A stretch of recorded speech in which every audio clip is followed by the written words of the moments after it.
Good morning, everybody. Welcome to another USA basketball recap. The men's just played their first game in the knockout round, knocking off Spain 95-81. Joined this morning, as always, by Raymond Lyons, Cardo Dudley Jr., Wilson Tarpe Jr., and we're going to get right to it. Um, Ray, we'll let you start this one. Just your initial thoughts on USA knocking off Spain. With this team, is always going to start and end for me with defense. When they turned up their defense in the second half, that was game. They just made things difficult for Spain, and the defense fueled their offense. Same story with basically all of their wins.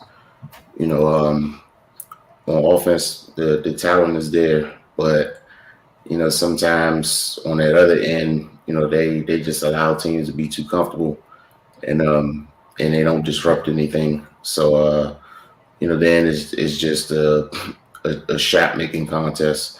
But when they buckle down and get stops, it's hard to deal with this team. Because of their talent and versatility. And this game did the same thing. They just came down and made it hard. And then of course the talent showed through on the offensive end.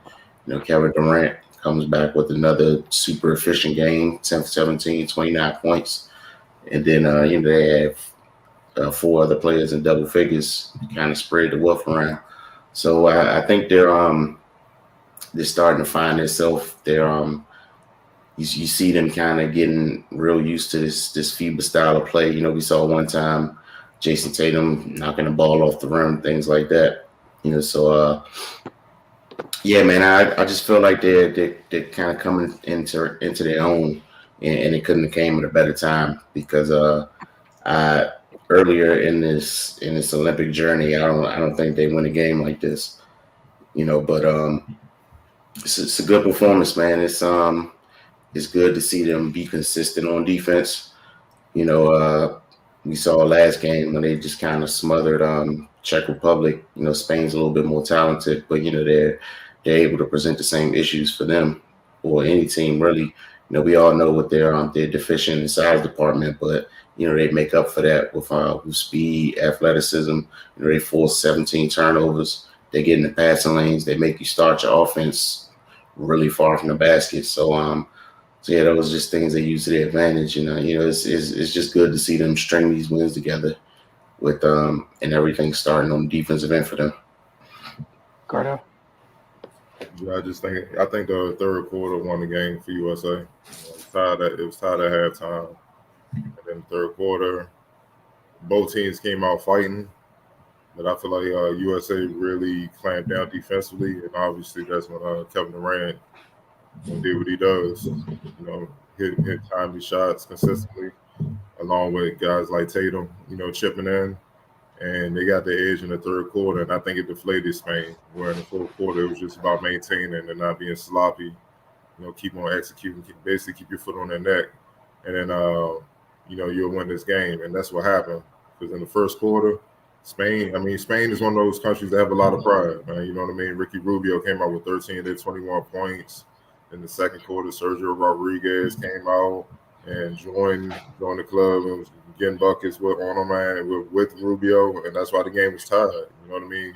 But as the game wore on, outside those two, no one else really had anything for USA, and USA saw that. And they were attacking their guys, but also defensively, not allowing other guys to even think about getting going. And that's what you saw. Sometimes, we talk about defense, but sometimes offense is your defense. You making shots and putting pressure on the other team, keeps deflating them where they can't even get going offensively because they so worried about trying to get stops on you. It deflates the other team, and that's what you saw. And whenever they try to make a run, Kevin would go on his own solo run just to kill their run. And, they just couldn't recover, man. And that's how the USA got enough of a cushion where they can maintain and win this game. Rebounding, I know Spain won 42-32, but USA is a small team. You know what I mean? They're not big. I think the only footers on the team is Kevin, and he's not even really a footer. He's like 6'10", 6'11", and JaVale. You know what I mean? And JaVale he didn't even get in the game. So it don't even matter. You know what I'm saying? Kevin was playing the 5 a lot with Bam. So, but turning them over 17 times, the shots you make and holding them to 30% from 30% from the 3-point line and basically taking the. I mean, they had 5 players that played with 0 points. That's defense, man. So you deflated them in other ways, and that's key. So even though they're small and they may be getting our rebound, I feel like they're finding other ways to just take the team apart. And that's the name of the game, man. You know what I'm saying? And that's pretty much what this team is, because this team is, if you look at this team, this roster is based off of versatility, guys being able to do multiple things. And that's what you keep seeing game to game. It's not the traditional way where we used to seeing where they just dominate physically in every way because we're bigger and we're more talented. They're dominated with versatile ways where guys are just killing you in ways that may not show up on the box score, and sometimes they do, and there's nothing other teams can do about it. And the thing I love most about this game, 27 assists and 9 turnovers. If the other team not getting the ball and you're moving the ball and guys are making shots, or multiple guys are making shots, it's hard. It's hard to stop that. They're already hard enough one on one because of the talent on the roster. But when the ball is moving and you know as a defender they will move the ball and you know the other guy that the ball is going to is capable of making that shot, it just stresses your defense to the breaking point. And that's what you saw with Spain, man. As the game wore on, they couldn't rotate good enough and they couldn't get stops. And then especially when USA, we all know when they get out and run, I don't care what team they bring over here, when USA gets out and run, it's a bucket. And you know, that was all she wrote, man. So it was a good win. I'm glad they got pushed because now this brings confidence. Like, all right, cool, we good to go. You know what I mean? Because they're gonna need it as they keep going. We're gonna see who wins the next game between Australia and Argentina to see who faces them. Either way, that's gonna be a tough game. And I'm definitely paying attention to the other side of the bracket because, yeah, Larry Legend Jr. He not playing games out there. He ain't tasted that L since he started playing FIBA on the Olympic stage. So he on a mission. So it's gonna be real. You know what I'm saying? They got a lot of shooters with Slovenia, and you know what I mean. So it's gonna be fun. But if USA continues to do what they do defensively, uh, things will work itself out. Yeah, just to chime in a little bit, like you said, this roster is what it is. It's a night with that versatility, and two of the guys did a great job making Spain's defense kind of bend just a little bit more than they would have liked. Draymond and Bam did a great job after they screened and they were the roller. Once they caught the ball, picking the corners apart. The ball was humming after they got it, and you saw that all night long. And then the two of them defensively too, like you said, because they're able to switch more. So there's things that they gain, even though they're losing some size. And when they were going on that run defensively, you have 5 dudes flying all over that court. Um, it's annoying to deal with. And once they get in transition, as you mentioned, I got a couple unsportsmanlike calls on Spain for trying to slow the tempo. The last thing they wanted to do was get out and run with them. And, outside of Rubio going nuts, people are kind of subdued. But yeah, those two really, really big impact on the game, and yeah, it was a good win, confidence booster. I think back around lost to France, so they couldn't lose again the rest of the way. They haven't thus far. Gonna pull up. We talked about what may lie ahead. There we go for folks. So some of you guys are brave and want to stay up the entire time. You got a game that starts at 8 that matters for in terms of who the USA will play. You want to take a nap? That works too. Australia, Argentina starts at 8 a.m. Eastern, and then, well, I'm sorry. Before that, you got Italy, France at 4:20 a.m. So it's going to be fun to see who's playing who and how this thing shakes out. But got some heavy hitters in this one. You guys have anything that you want to add just about the draw as a whole, or I assume we're pretty much done talking about this game as it is. I already talked about the draw, but definitely I'm gonna give a shout out to Ricky Rubio. Respect. we can't forget who's guarding him, man. That's Drew Holiday, man. And he basically put 40 on his head, and you know what I'm saying? Like that ain't even his game. His game is pass first and get what he can get. You know what I mean? And that's what I mean, man. And it further shows that us, I'm talking about American players, when we come and play for Team USA, you gotta come with it because they got a lot of pride. Like you see what's going on.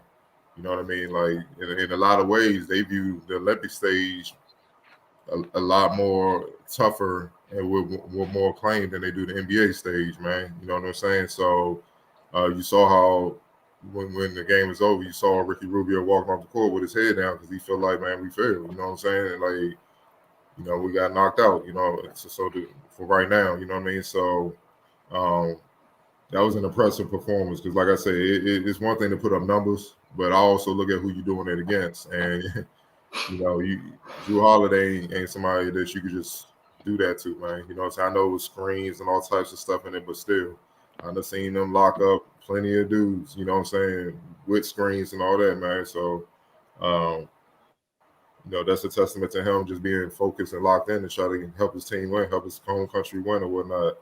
But that's why I'm looking at Luka. Because if it's one position that has been torching USA, it's that guard position, man. You know, for some reason, it's been consistent since exhibition. And Luka the wrong one. And he's going to be itching and be like, yeah, I mean, if I could take, if it gets to that, they meet in the gold medal round, he's like, if I could take them USA, that says a lot, man. So, man, we got to clean that up, man, because these guards not playing. They've been torturing USA this whole entire time since they was in Vegas. So, but no, I respected Ricky Rubio. That was a hell of a performance. For sure, and like you said, like one of those guys already got at USA in Vegas already. And if Australia comes out of that matchup against Argentina, Patty Mills isn't tripping about seeing this team again because he's had good games against the USA. Obviously, there's more than Patty Mills over there. But like you said, that position has been a bit of an issue for folks for the USA, and that's something they have to shore up to bring the goal back home, regardless of you're dealing with guards, talented guards the rest of the way. With this, regardless of what happens. I mean, what's it called? When they play France, didn't Fournier go crazy? Mm-hmm. Yeah. So again, there's been a legit theme, like it's a trend theme, whatever you want to call it. It's multiple people doing it. We have passed the scientific method. It is a thing that happens against Team USA. Like it's something you have to be aware of. Again, that's 38 for Rubio tonight. And man, but something they got to deal with and get in order. You guys have anything else before we wrap up? All right. Quick word from the folks over at Oohs and Ahs. This August, support Black-owned businesses for National Black Business Month. As a Black-owned business, Oohs and Ahs has been a staple in the community, serving as a safe space since its founding in 2003, striving to preserve Black culture. Oohs and Ahs uses their talents in the genre of soul food. The restaurant stands with those peacefully protesting injustice, fighting against hatred and racism, and working to create an inclusive community for all. Get over to oohsandahs.com. Again, that's oohsandahs.com to see the menu, hours, and more. And again, there's 2 locations. So order today from U Street or Georgia Avenue.